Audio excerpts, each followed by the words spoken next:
네, 밤사이 미국 시장에서는 어제 있었던 연준 회의 결과 해석을 모두 끝내고 시장에 고스란히 반영된 모습이었는데요. 이나연 캐스터 그리고 최유리 캐스터와 함께 시장 곳곳의 이야기 전해드리겠습니다.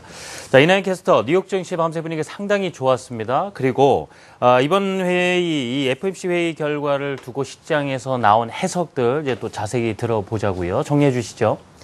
네, 간밤 뉴욕 증시 그리스 협상은 불발됐지만 어제 FOMC 회의를 대부분 비둘기파적으로 해석하면서 3대 지수 모두 1%대 상승 마감했습니다. 특히 나스닥 지수는 사상 최고치를 경신했습니다. 다우존스가 180포인트를 추가하면서 18,115포인트의 장을 마감했고요. 나스닥 지수가 1.34% 상승하면서 5,132레벨대, 그리고 S&P 500 지수가 1% 가까이 오름세를 기록하면서 2,121선에서 장을 마감했습니다.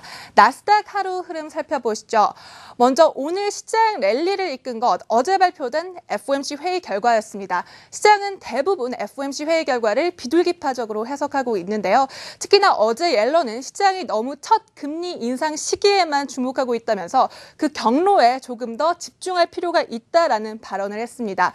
특히 시장은 이미 9월 금리 인상 어느 정도 소화를 해내고 있습니다. 하지만 그 금리 인상 속도가 어느 정도 공격적이지는 않을 것이다라는 것에 안도하면서 오늘 랠리를 펼쳤고요. 또한 달러도 한 달러 최저치로 약세를 보이면서 증시를 부양했습니다.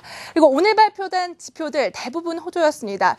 미국의 주간 신규 실업수당 청구 건수가 15주 연속 30만 건을 하회하면서 고용시장의 회복세를 다시 한번 확인시켜줬고요. 또한 5월 소비자 물가지수 CPI는 전월 대비 0.4% 상승하면서 예상치는 밑돌았습니다. 또한 식품, 연료비를 제외한 근원 CPI는 연중 최저치까지 떨어지기도 했는데요. 하지만 많은 전문가들은 CPI가 그렇게 나쁘게 나온 것만은 아니다라는 분석을 덧붙이고 있습니다.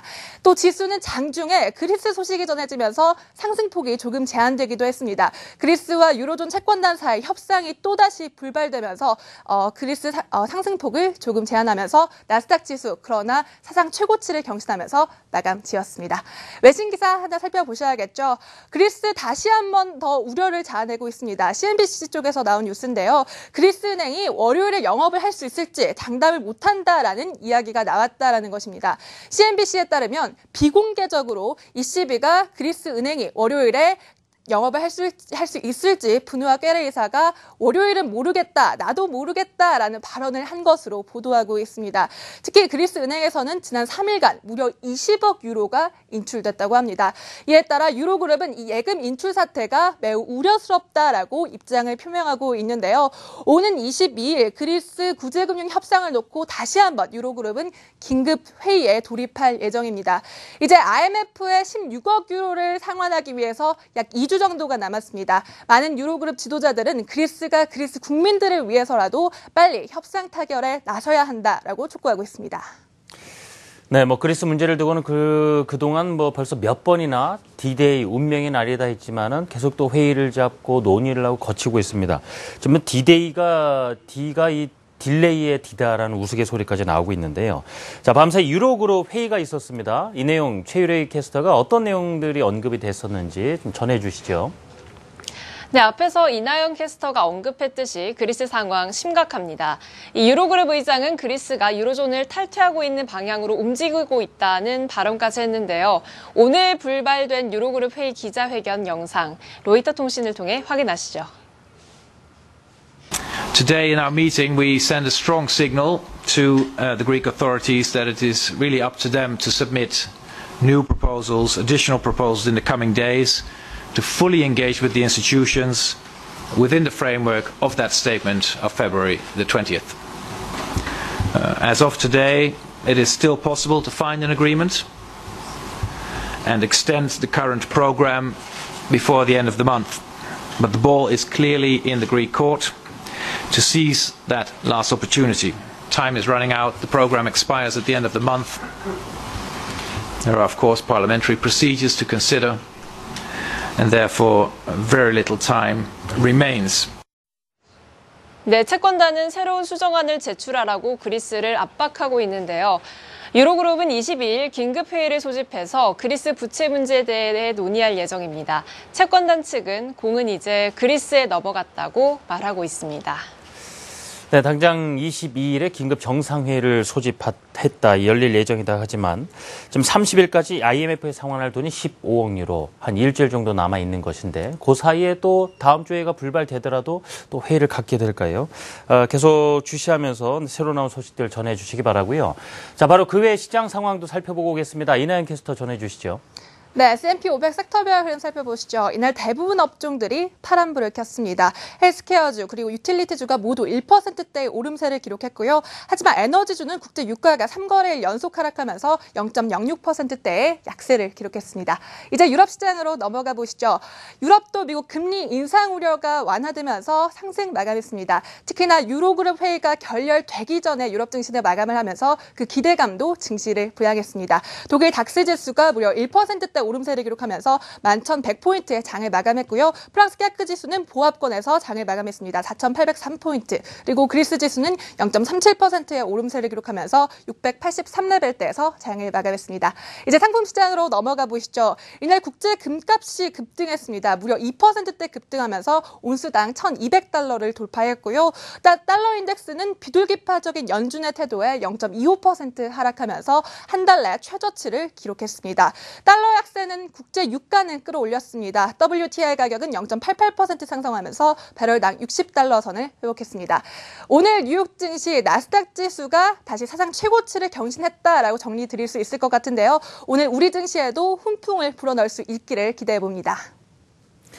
자, 바로 SNS 통해서 시장에서 나온 이야기들, 어떤 정보들을 얻을 수 있을지 살펴보겠습니다. 최유리 캐스터 전해주시죠.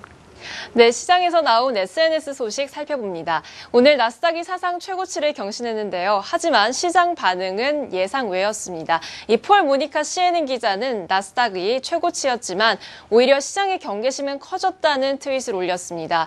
CNN 머니가 현재 시장 참가자들의 심리를 욕심 그리고 두려움 두 가지로 나눠서 조사한 결과 나스닥이 사상 최고치를 기록한 현재 시장에 대한 두려움 감정이 41%에 달했습니다. 원인으로는 정크본드 수요 그리고 시장 변동성 등이 있었습니다.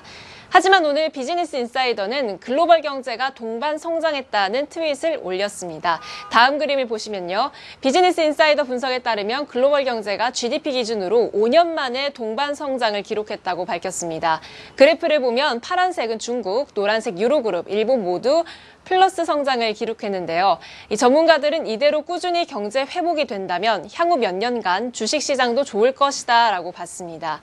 또 오늘 시장에서 화제가 됐던 기업이 있습니다. 바로 핏빛인데요. 핏빛이 기업 공개로 큰 소득을 올렸습니다. 현지 시간 목요일 아침 뉴욕 시장에서 이 IPO로 7억 3,200만 달러를 거뒀는데요.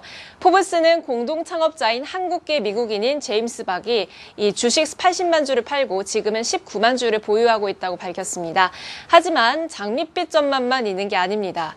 비즈니스 인사이더는 핏빛이 경계해야 할 6가지 점을 지적했는데 그중 첫 번째가 샤오미였습니다. 샤오미 미 밴드가 저렴한 가격으로 중국에서 선전하고 있는데 향후 글로벌 점유율이 더 높아질 수도 있다고 봤습니다. 올해 글로벌 웨어러블 시장에서 핏빛 점유율은 30%, 샤오미와 삼성은 각각 25%, 6%입니다. 마지막으로 중국 알리바바 소식입니다. 오늘 포브스지는 알리바바의 자회사 안트판 파이내셜 서비스의 가치가 무려 450억 달러가 넘는다고 트윗했습니다. 알리바바는 중국은행 당국의 허가를 받아서 공식적인 인터넷 사업에 뛰어들었는데요. 최근 중국 개발은행까지 알리페이에 투자해서 규모가 더 커졌습니다. 마인 회장이 또 직접 한국형 알리페이인 코리아페이를 서비스로 제공하겠다는 이 포부를 밝히기도 했었는데요. 알리바바를 비롯한 국내 핀테크 업체의 움직임 주목하셔야겠습니다. 네, 이번 주 참 이슈가 많은 한 주였는데요. 정리해 주시느라고 수고하셨습니다. 잘 들었습니다.